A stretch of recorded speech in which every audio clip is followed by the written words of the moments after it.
Hello guys, welcome back to Leah's Adventures, or Leah's Lifestyle, depending on if you're here on Twitch with me or on YouTube. Welcome back to another day of reading. Rule number 1, we are 8% in, page 18, and I'm on my laptop, so that's if you're reading through Kindle. We're on myth 3, the best way to minimize risk is to diversify and hold for the long term. Very necessary. Diversify and hold. Everybody knows that's the safest way to invest in the stock market, right? But then again, at one time, everybody knew the earth was flat. The fact is, a long-term diversified portfolio would have had a zero rate of return for 37 years from 1905 to 1942, and for 18 years, 1965 to 1983, and from 2000 to 2005, 60 years out of 100. If you know how to invest, meaning you understand rule number 1, and now how to find a wonderful company at an attractive price, then you do not diversify your money into 50 stocks or an index mutual fund. You know what? This makes a lot more sense. Yesterday, I was we looked at the bonds and stuff, and I was like, I just not understanding the diversifying thing. It's not like clicking with me, right? And I literally, now I'm seeing where I'm getting that information from. I totally get it now. I'm like, okay, I probably read this in this book. That probably made sense to me. And now every time I read something about diversifying, I'm confused. I still want to look into it a bit just to see how other people are using it to understand it more. Then you do not diversify your money into 50 stocks or an index mutual fund. You focus on a few businesses that you understand. You buy when the big guys, the fund managers who control the market, are fearful, and you sell when they are greedy. Shocking, no? And if you don't know what I mean by this, you will by the end of this book. Promise. Today, more than 80% of the money in the market is invested by fund managers. I'd have to agree. I didn't really understand what he was saying at first, but now that I'm rereading this, it makes a lot more sense. Pension funds, banking funds, insurance funds, and mutual funds. As I indicated in the introduction, this is what is known as institutional money. Out of 17 trillion, the big guys manage more than 14 trillion of it. In other words, the fund managers are the market. When they move billions of dollars into a stock, the price of the stock goes up. When they take their money out, the price of the stock goes down. Their effect on the market is so huge that if they decide to sell suddenly, they can generate a massive crash. Understanding this fact is central to rule number 1. The fund managers control the price of almost all of the stocks in the market, but they can't easily get out when they want to. You and I, however, can be in or out of the market within seconds. In chapter 11, we'll explore in detail what this means for us. Oh yeah.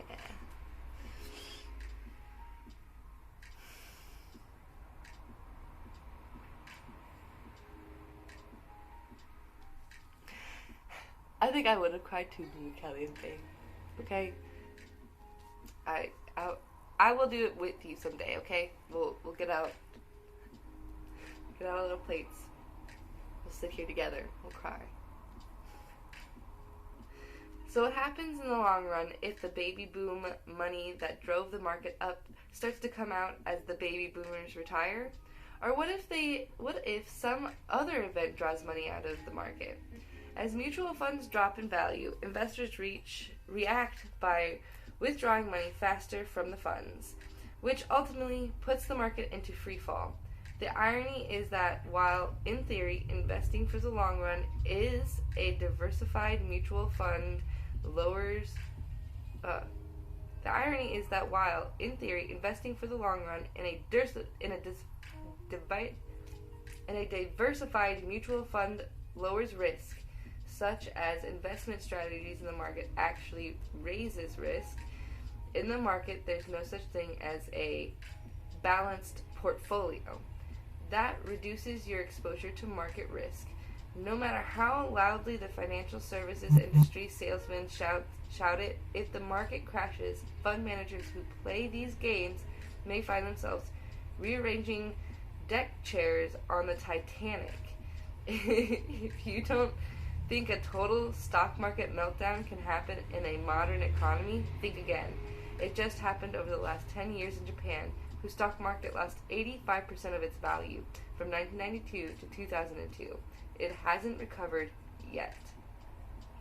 And Japanese boomers are about 10 years older. Actually, I think that's still true. I think the Japanese market is still not that great, if I remember correctly. I think it's still going down. I know a friend actually specifically was wanting to go travel to Japan because it was so cheap there right now. So, I think that is still going on. I think that's something to research, actually. I think a good thing to understand is alternative forms of investing opportunities, because there's multiple countries and there's multiple economy states, and you, I think, legally are allowed to invest in all of them if you have the proper amount of money and ways to get into it. If you could buy Alibaba stock, that's Chinese right there. So, I think when it comes, you know what though, I think what's interesting about what he's saying is, like, there's no safe way to diversify, and I think within each singular economy, that's true. I think it's one of those things where, like, it's not really worth diversifying. I think it's worth figuring out how it's played by the big guys, and then to kind of play the backside of whatever they're doing to make money. From what I've understood and what I've learned. But I do think it's worth diversifying within the world economy, because you never know. Like, in 2008 we had a crash, right? Japan's going through a crash. China had been coming up from their crash from 2010 during COVID, right? Was that 2019? It was when it started, I think, maybe sooner. So, like, if you had been smart, like, the moment China hit its lowest, you would have bought in, which some people did that I know of, and, like, now it should be, you should be seeing it come up soon, like, so, I think it's worth diversifying world economy, but I don't know enough to, like, fully commit to that and be like, yeah, you should do that, because I think within your own economy, you should be very successful, and so I am saying, like, after you've gained a few $1 million within one economy, then I think it's worth to start investing in other economies. Because, like, you just never know when one's going to go down for whatever reason. You'd have to keep up a lot with it. And then once you know it's going down, like, you would be underprepared to do anything about it. So, that's how I perceive it, anyways. Okay, no more talk about sads. Alright, anyways. At Japan's, I was gonna write a little note, because things I think you should be, research, Japan's economy / investing. Because, another thing, like, outside of the economy in Japan is I did hear they're selling houses, but I'm not really sure how that works for people that are not native to Japan. You know? No more. Yes, no more. Okay. And Japan's boomers are about 10 years older than Americans. Political and economical factors prompted a baby boom in Japan prior to the start of World War II. If America's market tanks 85%, the Dow will be at 1,500. It happened during the 1930s. It can happen again. Diversification spreads you out too thin and guarantees a market rate of return, meaning whatever happens to the whole market happens to you. Obviously, there are hundreds of great businesses available to buy, but if you have a job and a family and don't want to be married to your computer, you don't have time to keep up with more than a few. If you buy businesses you don't keep up with, you'll inevitably violate rule number 1 with respect to some, causing your overall return to drop. As rule number 1 businesses buyers, we pick a few choice businesses in different sectors of the market. So even though we aren't diversifying like mutual fund managers by buying dozens, if not hundreds, of different companies at once, we'll be setting up a portfolio that reflects different categories of businesses, but exactly how many companies you can buy into, well, depend on how much money you have to invest. And I'll tell you what the right proportional relationship is. I need water. I feel like I'm a little dehydrated today.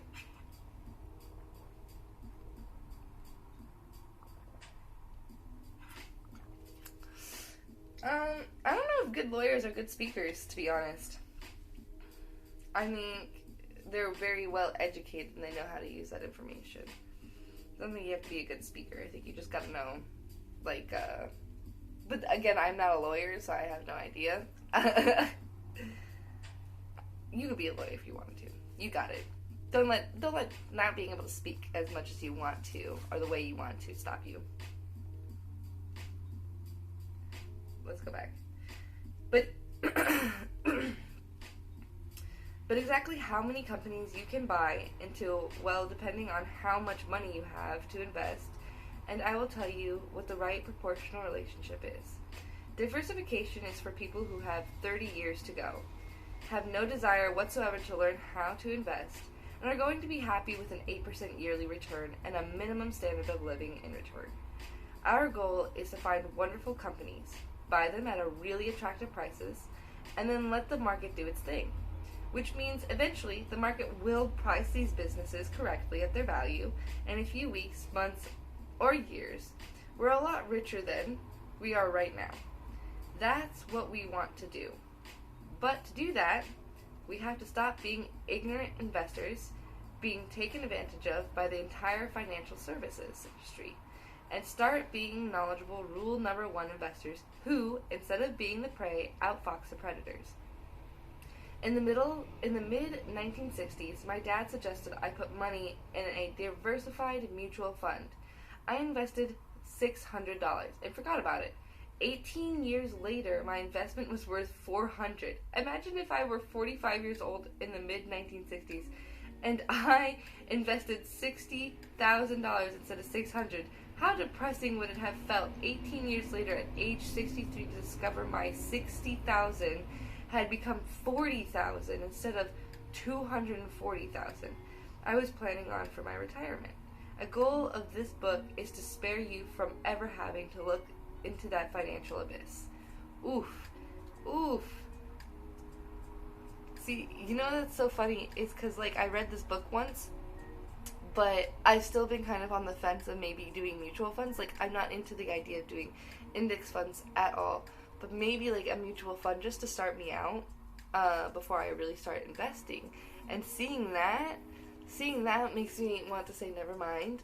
I'm not going to do mutual funds at all. They're not the next step that you could do, because I was kind of seeing it as a step in to kind of get myself comfortable and feel good about what I was doing. But no, never mind. I don't know. No, I'm good.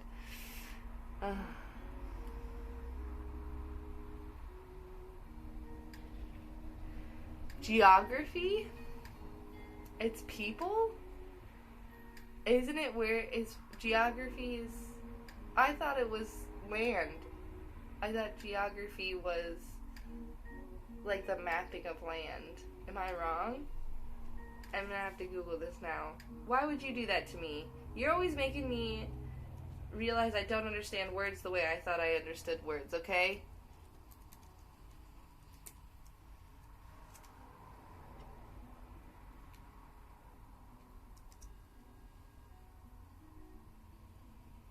The study of physical features of the Earth and its atmosphere, and of human activity as it affects and is affected by these, including the distribution of population and resources, land use, and industry. You know what? That makes sense, though, because in geography class, we didn't just learn about, like, what was on the planet. We learned about, like, other things, like communities and societies that lived there and how they lived there. Yeah! That's pretty cool. Yeah, it is pretty cool. I like it. Okay.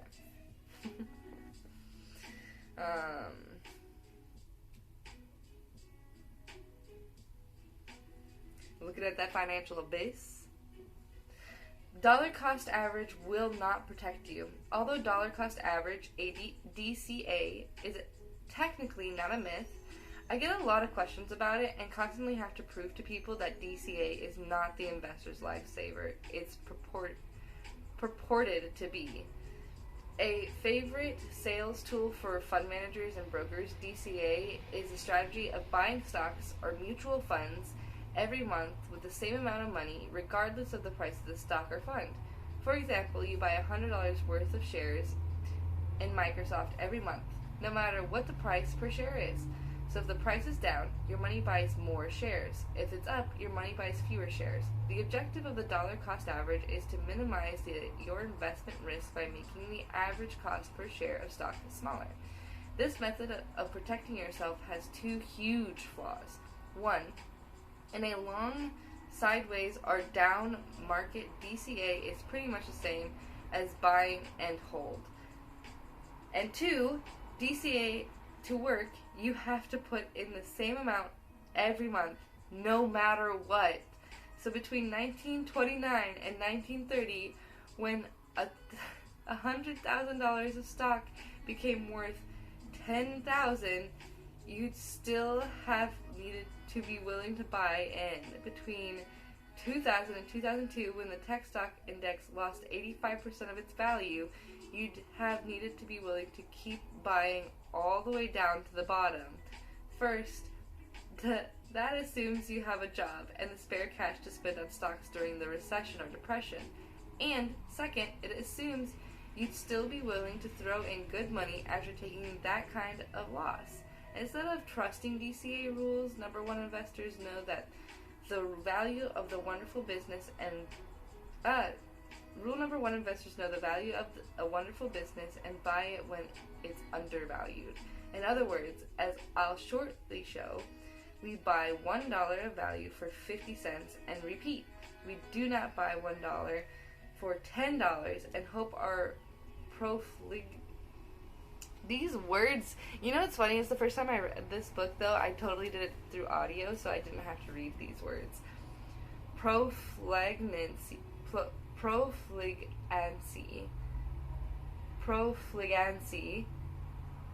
$10 and hope our profligancy will be counterbalanced by an opportunity to sometimes, maybe, buy the same stock for an inexpensive price. Yeah, that kind of does sound silly, doesn't it? It's like that's kind of you just buy it every month no matter what? Do people really do that? Is that like a real, like, I mean, it has to be. People are saying to do it, so like somebody had to have done it, especially, but that sounds just outrageous, doesn't it? That doesn't make sense to me. I want this tea, but I know it's going to be real hot.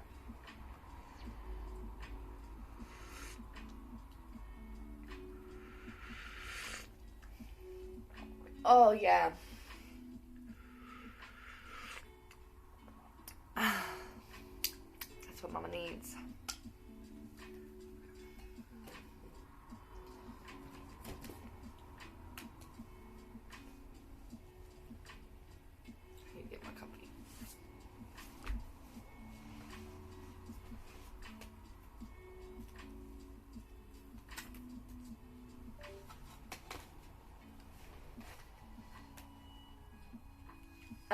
I know, just give me a second. There's a lot happening over here. Okay. Ugh. I'm trying to stretch my legs. You're closer to the wall than you look, okay? I don't know. I don't really fit here. No! I'm too tall. I'm just gonna move my art supplies. That's what I'm gonna do. Stop it. Enough of your ridiculousness.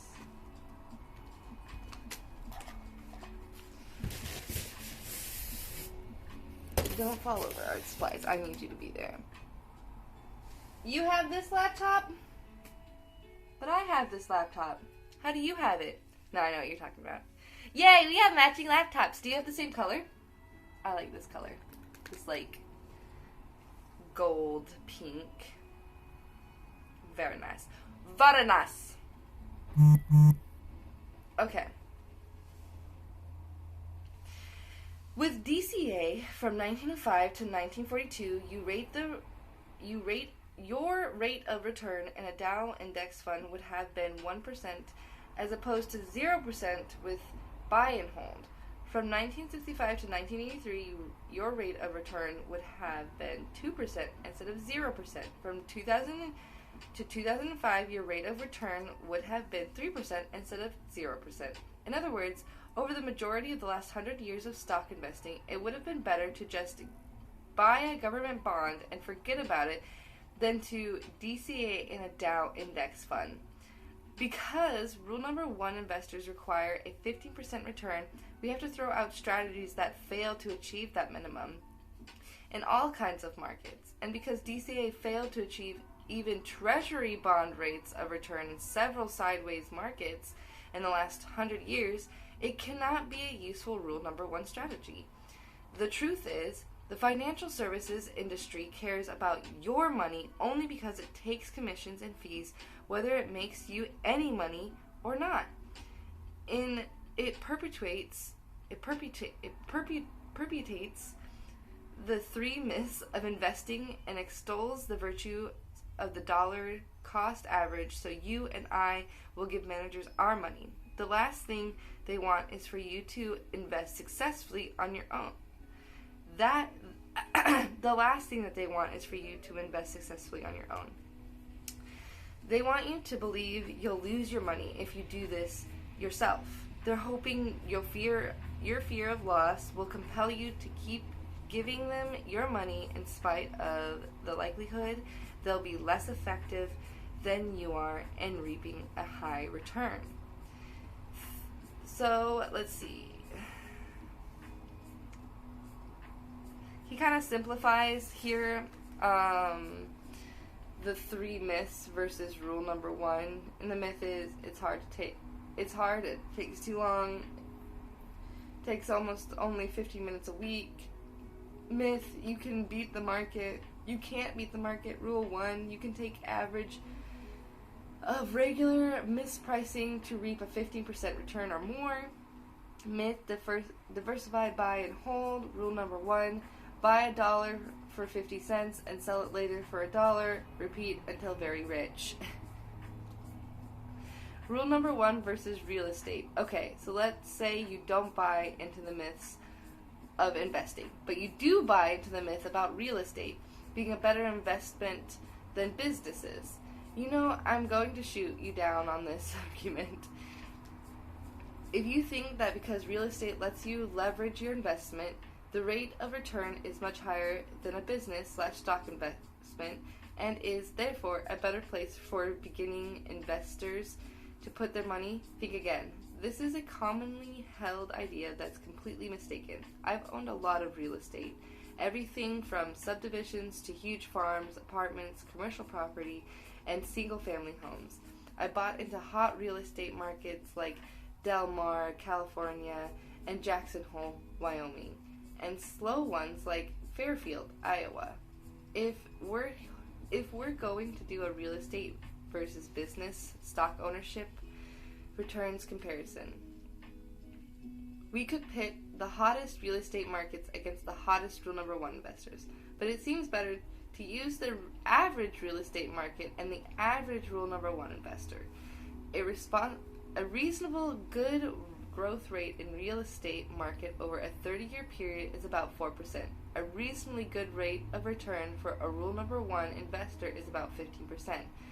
True, Jackson Hole and Del Mar real estate appreciated at 10% per year for 30 years in big bursts, and it's equally true that experienced rule number one investors nail 25% per year return in investment ROIs for 30 years, but these are exceptional cases. A return on investment, ROI, is simply the return to get from an investment the dollars you put in and the dollars you get out within a certain time period, which can reflect either a profit or a loss. It's usually expressed as an annual percentage return. For example, if you invest $100 into a business and it returns to you $150 after the first year, your ROI is 50%. Technically, ROI is calculated by dividing your total amount invested into your profit. Extra tidbit, this is slightly different from the ROIC, return on investment capital, which is a more complicated calculation that's very specific about what constitutes dollars in and dollars out. You'll come to understand ROIC very soon, as it's an excellent indicator of the health of a business. Boom! ROIC. Actually, I'm going to need a good reminder on that. That is definitely something that I tried to understand the first time around. It's a bit.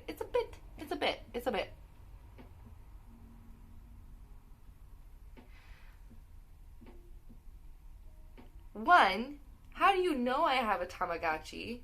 Two, I actually think I gave my Tamagotchi away to somebody else that I thought would enjoy it a little bit more because I didn't enjoy playing it. I just liked having it.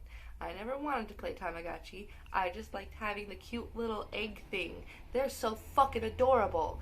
But again, how did you know that I'm one of those people? Well, I mean, I guess my wall is here, and I think between, like, the Ninja Turtles,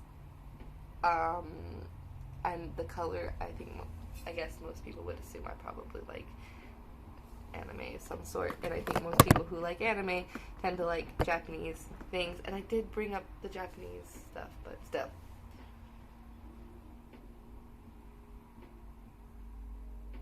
Open mind. I drained your finances? I don't think so.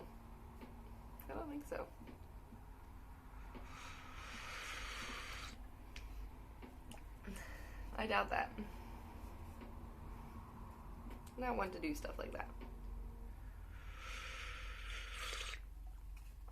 Oh, yeah, that tea. That tea is hitting it good today, guys. That's what I get for staying inside and let myself get sick. In 20s and ones.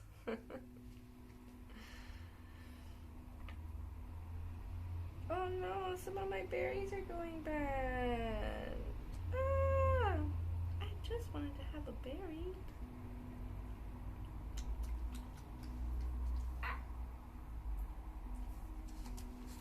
Okay.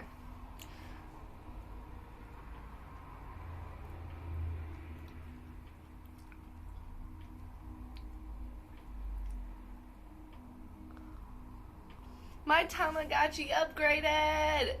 I love that. That's a great way to see it. Okay. Where am I at here? Okay. So let's look at the difference between investing $50,000 right now in real estate versus $50,000 right now in a business with rule number one. This is an especially interesting contrast considering real estate and stock market might not go up at all for the next 15 years. If that happens, the real estate example below will seem wildly optimistic. Here are the numbers. We buy $250,000 house for $50,000 down with a 6% 30-year fixed mortgage. Our payments are $1,200 a month, but we rent it for $1,200 and cover our mortgage payment. We are, however, in the hole for insurance, maintenance, advertising, and taxes. Yeah, so like why wouldn't you sell it for more than that? On the other hand, or rent it.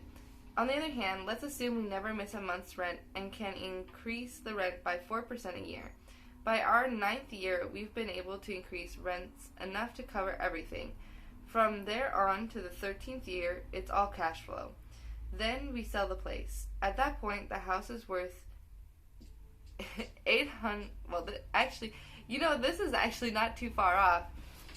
$811,000, and it's totally paid for. Also, we've pocketed rental income, we've reinvested wisely, and made the same return on that as on our house overall.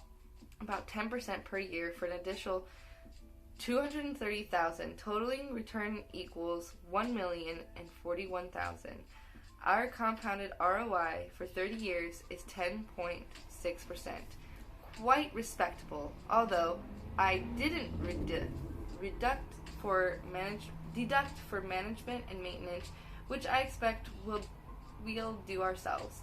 This isn't an insignificant headache, and gathering up the investment dollars from each such an endeavor isn't easy. We had to do a lot of work, and hoping to get that 11% return, nothing less. Let's compare that to our 15% minimum rule number 1 return. First, a rule number 1 investor, we incur almost no management responsibility, a significant advantage. We have to spend about 15 minutes a week, and that's it. We're required to know how to do rule number 1 investing, of course, but it's easier to learn than real estate investing once you see the advantages. We buy a wonderful business, actually a part of a business, via shares of stock, at an attractive price with our $50,000. We then sell it when it gets unattractive and buy another. We do that for 30 years, averaging 15%. And as the real estate example above, we are not being taxed on our gains. In this case, we're buying and selling in a tax-protected IRA, which you'll learn about later. After 30 years, my investment is worth $3.3 million. You know what? He's brought this up a few times now. The IRA is a ROI. I'm just looking back real quick. Hold on.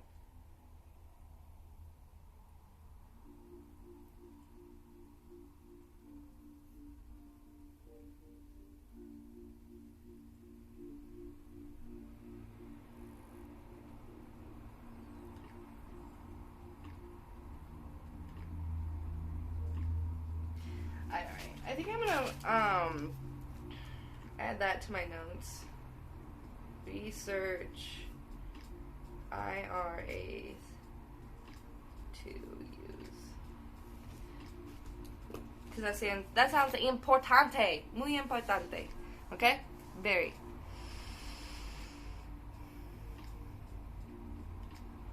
Oh my gosh, trading stocks with Tamagotchi! You know what? There was a really big famous,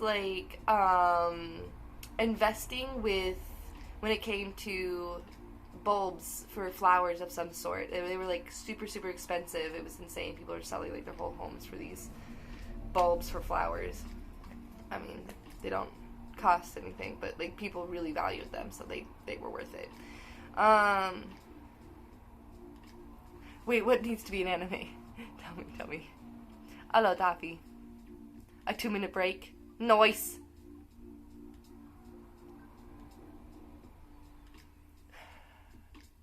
Yeah, you should definitely tell your ChatGPT that. They're gonna love that. Good.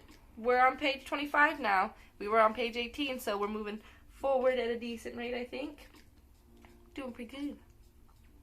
Having a few snacks, drinking some tea. How's your paper going?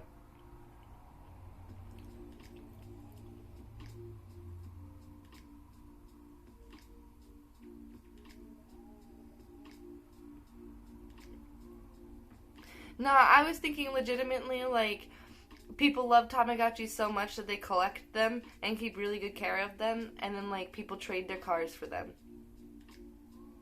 Like a currency. I wish you luck. Good luck, Taffy. Okay. Back to this. We're buying and selling in this case, we are buying and selling in tax-protected IRA, which you'll learn about later. After 30 years, my investment is worth $3.3 million. My 30-year compounded ROI is 15%, only 4% points higher than the real estate transaction. But I have $2 million more in my bank account. It gets better. Now let's compare the two investments when you're 60 and retired.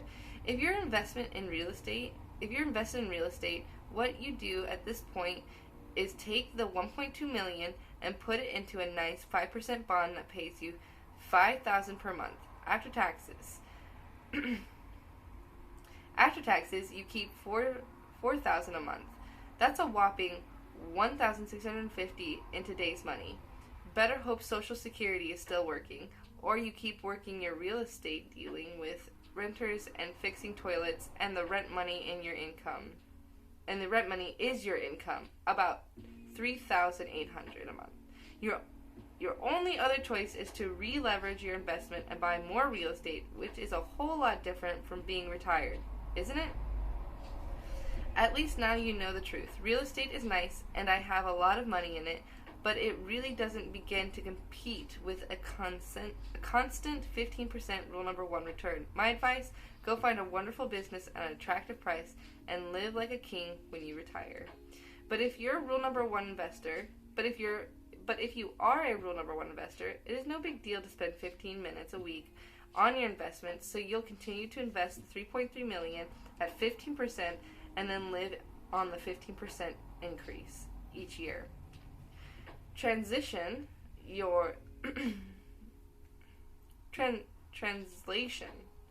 You're receiving about $40,000 a month. That's not a typo. Of course you do have to pay taxes on that, so you end up with $30,000 a month, which is only $12,000 in today's dollars.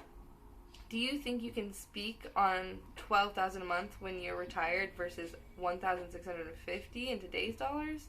So there's how I look at it. You can stay ignorant of the rule, opt exclusively for real estate, and try to live on the result of the rest of your life, or you can become a rule number 1 investor. Hot diggity damn! You could become a rule number 1 investor. Or you could suffer! Sorry, I don't mean to drag you through the mud.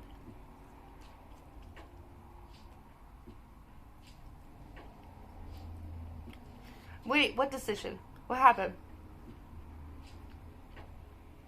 Wait, I have to respond to this decision post, but I am having trouble making sense of it. No! He's like, I gotta respond, but like, I don't know what you want me to do, buddy. You can do whatever you want.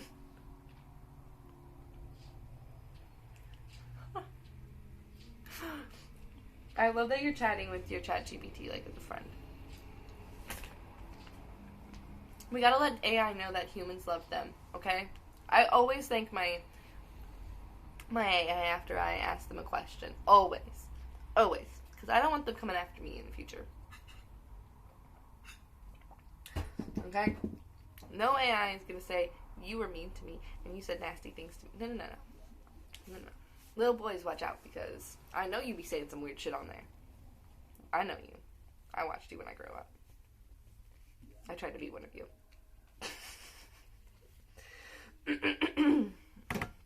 Wow, my throat is really feeling it today. I must really be getting some insane drainage in my cavities of my face. Oh. Okay.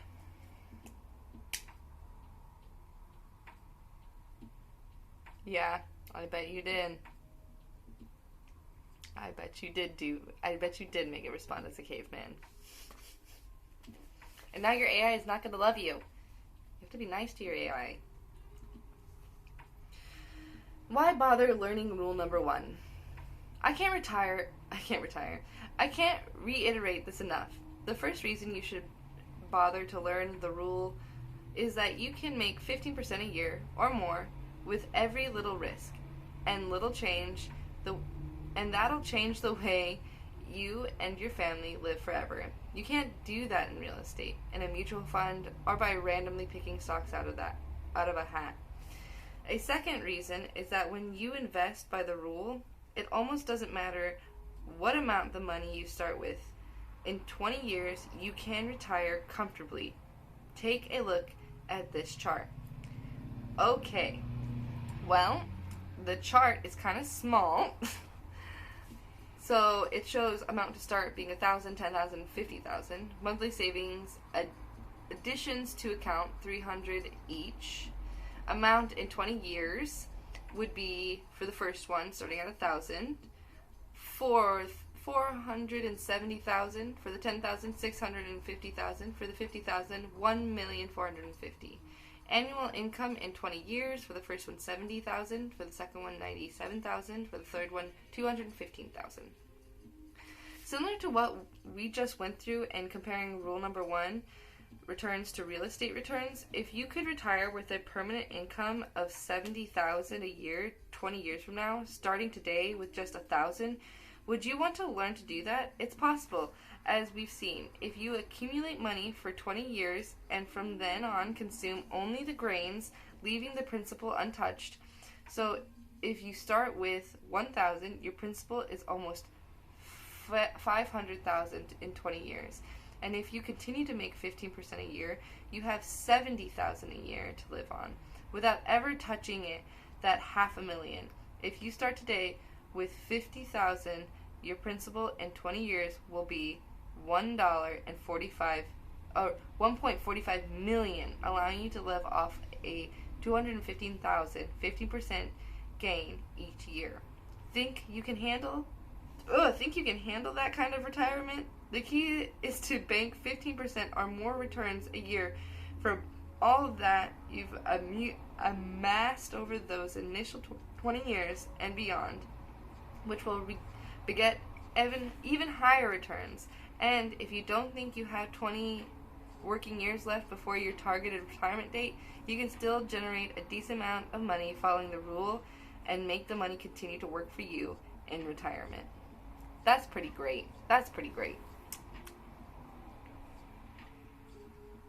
I hope not. We don't want you to get got by the AI. We want you to survive and live. But just in case, you should apologize. You don't want to leave any rocks uncovered, unsearched.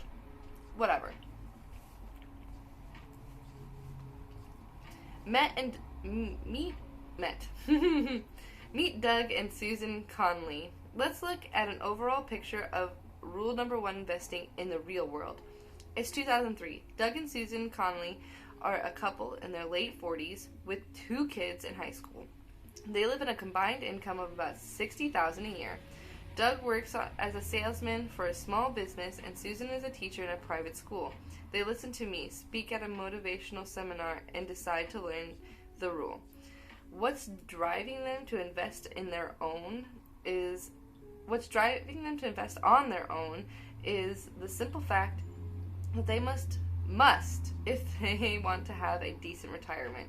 At this point, they have only $20,000 in an IRA. Although their $200,000 home will be paid for by the time they are ready to retire, they think they can add about $5,000 a year pre-tax to their IRA. Here's the problem. They know that if they put the $20,000 plus $5,000 a year into a bond at 4%, they'll have only $190,000 to live on if they retire in 20 years. The $190,000 in their IRA at 4% will provide them with about $650 a month pre-tax. Add to Social Security and paid for house, and they think they can squeeze by, but it isn't the life they want. They want to travel, eat in restaurants when they desire, and drive a car that won't break down. Doug likes to play golf, and it isn't getting any cheaper. Susan would love to go to New York and see a Broadway show once in a while, but at $100 a seat, dinner at $100 per person, and hotel at $250 a night, she knows what kind of outing is too pricey on their probable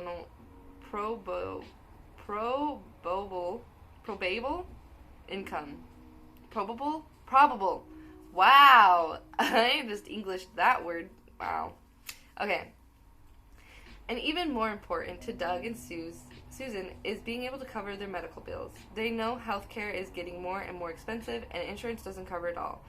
They read an article in News Weekly that featured interviews with retirees who were paying $600 a month out of pocket for medicine not covered by their health insurance or Medicare.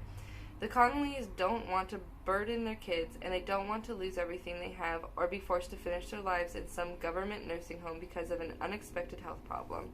They know they need more money. They got excited about rule number 1, investing, because of the myth. If the rule can get them a 15% a year return in their IRA where they don't pay tax, they'll have more than $840,000 in their IRA for retirement in 20 years instead of $119,000.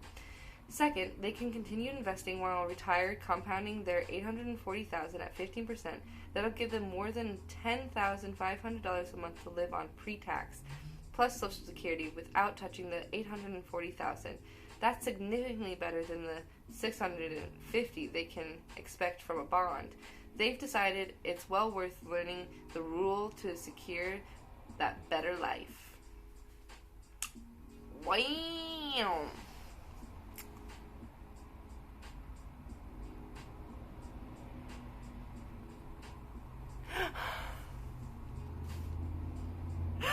Is that what ChatGPT said to you? This is how I read it. Okay. No need to apologize. It was fun and unique experience. Feel free to express yourself however you like. Like, it just really reads like I'm at Disneyland. You're all good. Please don't do it again. That's how that read. Oh gosh. Okay. Let's see here. I think this is a good stopping point. We are on 11% in. We really didn't move too much. That's fine. Like 3%. We're on page 29. 10 pages. Oh, a little bit over. We're at 18. Okay, 11 pages. Battery saver is on. Why is my battery saver on? Plug it in, plug it in.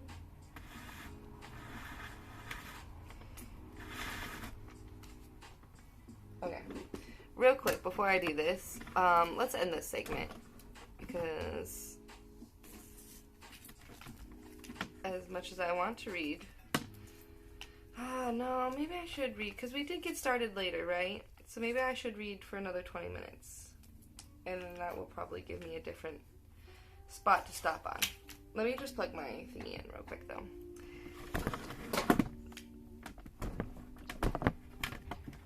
Oh, come on. Thank you. Okay.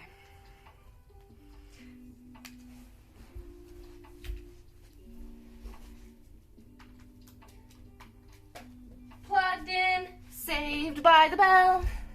Ta-da! No, I'm gonna just end like the reading portion of it in 20 minutes or so, and then we're gonna switch over, and I have some research that I need to do, and then we're probably gonna chat. I'll probably draw for a little while, and I'm gonna probably work on the emotes and like the commands and all that stuff, and try and figure that out because I really want the commands and stuff to pop up. And every time I've tried, they just haven't worked. So we're gonna figure it out today. But first, I gotta finish reading. Some more tea.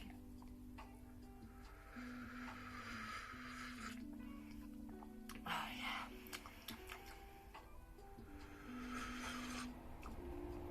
Oh yeah. It's good stuff. Okay.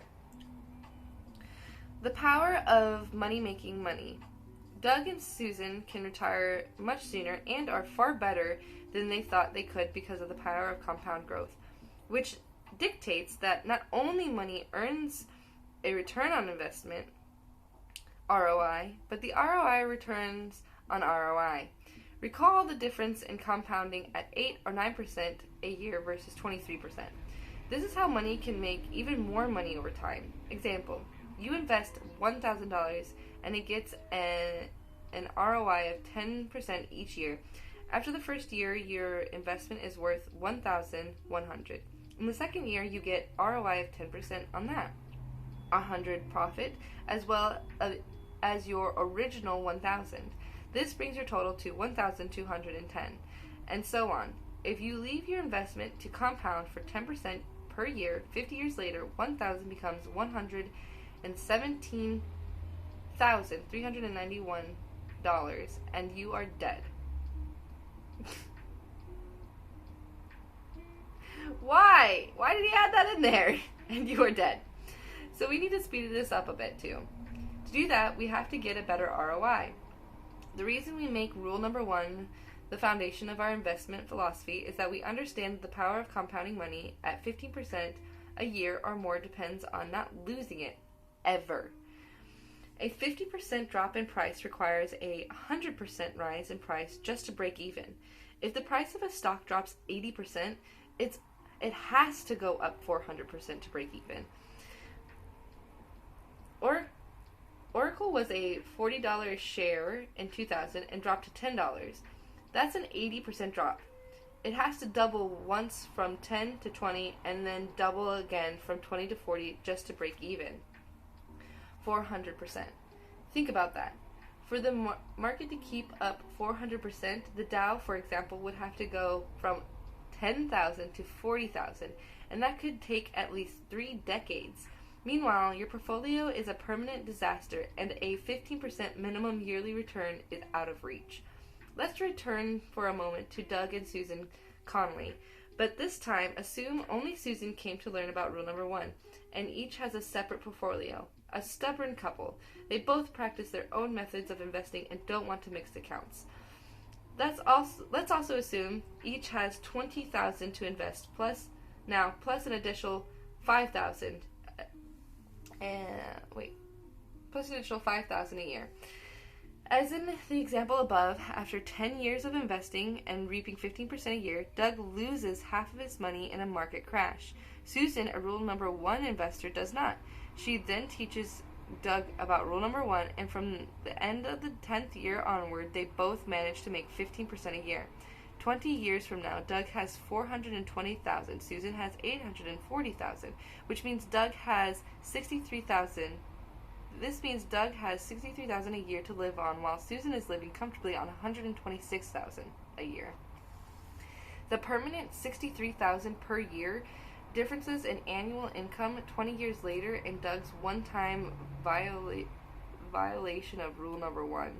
And this isn't even close to what's actually happened to thousands of students of mine who've related their investing horror stories. For example, I met Robert at a You can speak, Leah. I met Robert at a presentation I did in Texas. He had all of his retirement investment in Iran stock at the urging of his trusted bosses. He was so angry about it that when I showed the class proof that Iran insiders were getting out even while they told their employees to stay in, he had to go out into the hall and cool off before breaking something. Such anger is very real, the outward manifestation of serious emotional problems that ferment when we work hard to build wealth and then see it taken away because of ignorance. There wasn't a person in that room who didn't see a piece of themselves in Robert's anger and pain. Yeah, no joke. Another guy whom I'll call Chris told me he started with about $50,000 in 1990 and built it up more than $1 million by 2000. Then he lost it, all simply because he couldn't believe it wouldn't go back up, and his broker kept telling him to double down, put more and more into the stocks that were going down so he'd make his fortune when they went back up. But they didn't ever go up, and it wiped him out. Wow, he was starting over with 1,000, and then and the realization that even if the market does go up in the long run is longer than he is. Wow, that's so sad. These are people to admire. They got knocked down hard and still got up. But although we salute their guts and perseverance, the truth is we don't want to have their experience if we can avoid it. My feeling is, learn rule number 1 and avoid making mistakes in the first place. Get knocked down 7 times, get up 8 times. Japanese proverbs. If you've ever bought a stock before, don't know how to open a brokerage account, or don't know what an IRA is, don't worry. I'll be guiding you through the process in Chapter 15. First, I want you to become very familiar with rule number 1, methodology, and then we'll tackle the similar issues and get you started on the right foot. On the right foot! The impact of compounding rates of return can work for you or against you, which way it works depends on whether you're able to invest with certainty in companies that won't lose your money. Only then will your compounded rate of return be certain to be positive and high enough to make a difference in your life. Almost any sort of positive compounded rate of return will eventually make you rich. The question is when. Obviously, the larger the positive compounded rate of return, the faster you get rich, as long as you don't violate rule number 1. Do not violate rule number 1. Never lose money. Think of it like a board game in which if you land on the wrong square, you get sent back to the beginning and have to start over. That's exactly what kills most institutions, mutual funds, portfolios. At some point, the big guys, your mutual fund managers, all land on that square. Your job as a little investor is to learn how to avoid landing on that square. If you don't get sent back to the beginning, you're going to be very comfortable financially. Ask yourself this question. If you thought you could retire in 10 to 20 years by working on it just 15 minutes a week with less risk than you're taking right now in your mutual fund, would you want to learn how? I'm guessing the answer is an enthusiastic yes. So listen up as we turn now to a discussion of rule number 1's specific working method. And now we're in chapter 2! Rule number 1 and the 4 M's. The 4 M's! It's possible fail in many ways, while to succeed is possible only in one way. Aristotle, huh? That's so cool. Okay. We're going to stop there. I think that's a good point. Starting chapter 2 when we come back. I think that's a great point. So I'm going to... Thank you so much, guys, for joining us. We're going to stop there. We'll start back at chapter number 2 when we come back tomorrow, 8 a.m. Pacific. Yeah, Pacific Standard Time. Anyways, don't forget to subscribe, like, comment. What books are you guys reading right now? What should I read? What videos do you guys want to watch? Let's get some talking down below. Until next time. Bye!